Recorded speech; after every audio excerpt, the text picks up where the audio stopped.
As the Vatican gears up for a global summit on the clergy sex abuse crisis, many Catholics are wondering what exactly is on the agenda. The Vatican will host the special meeting of bishops February 21st to the 24th. The official theme is the protection of minors and vulnerable adults. The stakes are high after the Vatican told U.S. bishops last month not to vote on proposed new measures to investigate sexual misconduct or cover-up within their ranks.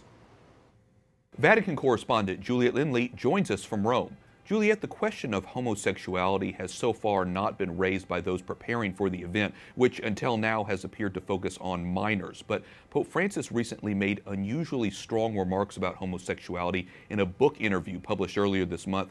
Tell us what he said. Well, the Pope made the comments in a book that's called The Strength of Vocation. It's by a priest from Spain, and the interview was actually recorded before the Abuse Summit was announced. Pope Francis is quoted as saying that homosexual priests are something that worries him. He also says that some societies consider homosexuality a, quote, fashionable lifestyle. And the Holy Father also reportedly says there's no place for this kind of affection in priestly or consecrated life. He says people with same-sex attraction shouldn't be accepted to the priesthood or to religious life. Juliet, will this issue be part of the broader discussion at the upcoming February summit? Well, it's not clear at this point. The Vatican hasn't, in fact, published an agenda.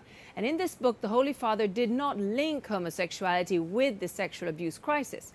But recent scandals, such as those involving ex-Cardinal Theodore McCarrick and other clerical sex abuse cases in the United States, Germany, Chile and Honduras, many of which have involved seminarians, have led many to see the two as being connected. What are you hearing about the position of members of the organizing committee of the summit?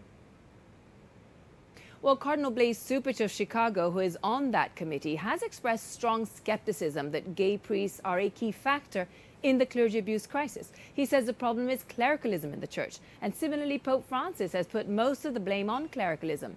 Meanwhile, Gabriela Gambino, who is one of the two lay women on the committee, says changes are needed in how seminarians and religious are trained. She told Vatican media that when they're taught about chastity and celibacy, greater attention needs to be placed in creating a balanced relationship with one's own sexuality and affection, Wyatt. All very important issues for the church, and we'll continue to watch and see how many of these are addressed in the February summit. Juliet Linley, EWTN News Nightly Vatican correspondent. Thanks very much. Thank you, Wyatt.